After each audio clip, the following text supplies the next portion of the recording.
राधे राधे दोस्तों, आइए बैसाख माह महत्तम का 13वां अध्याय सुनते हैं। ब्रह्मा जी कहने लगे कि हे यम, इसमें क्या आश्चर्य की बात है? क्यों दुखी होते हो? सद्गुणों से ईर्ष्या करना मरणांतक होता है। हरि तो नाम ऐसा है, उसके उच्चारण मात्र से ही परम पद की प्राप्ति होती है।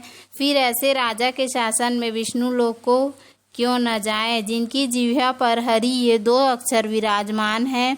जो विष्णु भगवान को प्रणाम करते हैं, स्मरण करते हैं और उनके गुणानुवाद गान करते हैं, उसको अश्वमेध यज्ञों के समान फल मिलता है। संपूर्ण पाप दूर हो जाते हैं। भगवान के प्रसन्न होने से विष्णु लोक प्राप्त कर सायुज्यता को प्राप्त करते हैं। यज्ञ करने वाले कुरुक्षेत्र या सरस्वती में स्नान करने वालों को तो फिर से जन्म लेना पड़ता है, परंतु बैसाख माह में जो माधव भगवान के धर्मों का पालन करता है, उन पर विष्णु भगवान प्रसन्न होकर सदा उनकी सहायता करते हैं। हे सौरे, उस राजा का प्रभाव मेरे वश में नहीं है, क्योंकि वसुदेव भगवान के भक्तों का अशुभ कहीं नहीं होता। उसको जन्म मृत्यु जरा व्याधि आदि भय नहीं व्यापते। स्वामी के नियुक्त कार्य करने पर देहधारियों को कुछ अपराध नहीं होता है। हे यम, जब तू इस कार्य को करने में असमर्थ है तो तेरा क्या दोष? तू शोक मत कर। ब्रह्मा जी के ऐसे कहने पर यम बहुत दुखी हो दीन वाणी से कहने लगा, हे तात, अब मुझे अपने काम पर जाने की इच्छा नहीं है। इस महावीर्यवान राजा को जब मैं अपने धर्म के चलायमान कर दूंगा, तब कृतकृत्य होऊंगा। हे कृपालु, आप मेरे इस कार्य को सिद्ध करा दीजिए, तब मैं फिर शासन करूंगा। यह बात सुन ब्रह्मा जी यम से कहने लगे कि विष्णु धर्म परायण राजा का निग्रह तू नहीं कर सकता। फिर ब्रह्मा जी यम को साथ ले क्षीर सागर में विष्णु भगवान के पास गए और सांख्य योग द्वारा स्तुति करने लगे। तब विष्णु भगवान प्रकट हुए तो यम और ब्रह्मा ने प्रणाम किया। तत्पश्चात विष्णु भगवान ने आने का कारण पूछा। ब्रह्मा जी बोले, हे श्रेष्ठ, आपके दास राजा के शासन में सब मनुष्य बैसाख धर्मों को करके विष्णु पद को प्राप्त करते चले जा रहे हैं। इसी कारण यमपुरी शून्य हो गई है।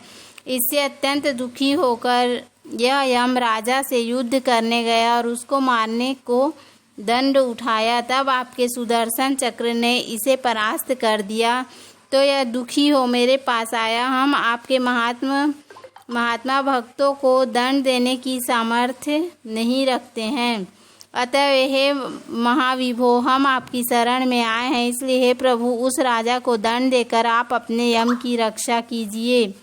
ब्रह्मा के यह वाक्य सुनकर भगवान हंसे और ब्रह्मा जी व यम से बोले, मैं लक्ष्मी तथा प्राण और देह, श्रीवत्स, कौस्तुभ मणि तथा वैजंती माला, श्वेत द्वीप, बैकुंठ, क्षीर सागर, शेष और गरुड़ का त्याग कर सकता हूँ, परंतु ऐसे भक्तों को कदापि नहीं त्याग सकता जिन्होंने मेरे लिए संपूर्ण भोग त्याग दिए, प्राण छोड़ दिए, मुझ में ही अपनी आत्मा को लगा दिया।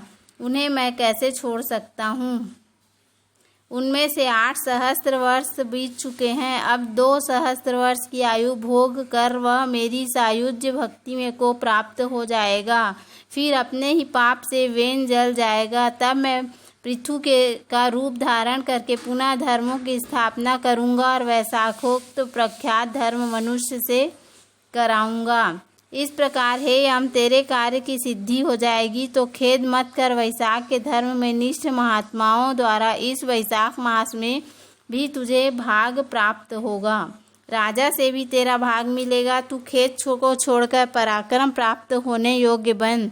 जो मनुष्य पृथ्वी में तेरे उद्देश्य से प्रतिदिन स्नान, अर्घ, जल, कुंभ, दही, अन्न आदि का दान न करेंगे, उनके किए हुए सब कर्म निष्फल हो जाएंगे। अतएव तू उस राजा के ऊपर क्रोध का त्याग कर दो, वह राजा तेरा भाग देगा, क्योंकि वह मेरा अनन्य भक्त है। और जो कोई प्राणी तेरा भाग देकर वैशाख धर्मों में प्रवृत्त हो, उनके धर्म में तू विघ्न मत करना।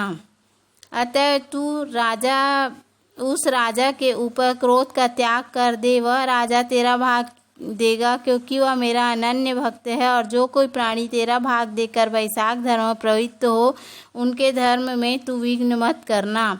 जो धर्म के पालन करता तुम्हें छोड़कर केवल मेरा ही भजन करे, उनको तुम मेरी आज्ञा से अवश्य दंड देना।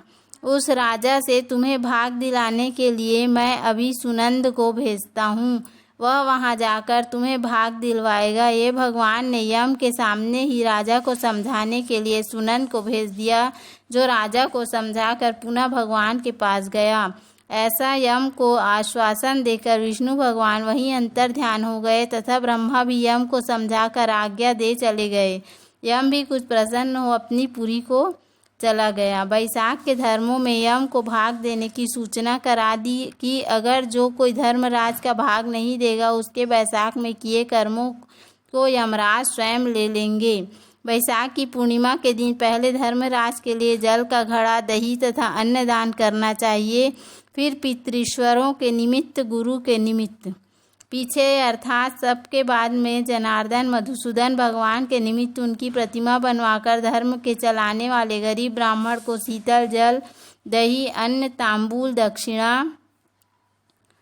और फल कांसे के पात्र में रखकर अर्पण करना चाहिए। और राजा स्वयं भी ऐसा ही करने लगा। तत्पश्चात राजा अपनी शेष आयु पूरी कर यथेष्ट भोग, पुत्र पौत्रादि समेत बैकुंठ को चला गया। फिर वेन नाम का एक महानीच राजा हुआ। उसने सब धर्म तथा वैशाख धर्मों को लोप कर दिया, अतः सब प्राणी धर्मों को करना भूल गए। इसी कारण वैशाखोक्त धर्म बहुत प्रसिद्ध नहीं रहा। विष्णु भगवान के कोई विरले भक्त ही इन धर्मों को जानते हैं। इस प्रकार 13वां अध्याय समाप्त। जय श्री कृष्णा, जय श्री राधे। उम्मीद है आपको हमारा वीडियो पसंद आया होगा। यदि हमारा वीडियो पसंद आए तो वीडियो को लाइक करें, चैनल को सब्सक्राइब करें। धन्यवाद। अगली कथा हम कल सुनेंगे। राधे राधे। राधे राधे दोस्तों।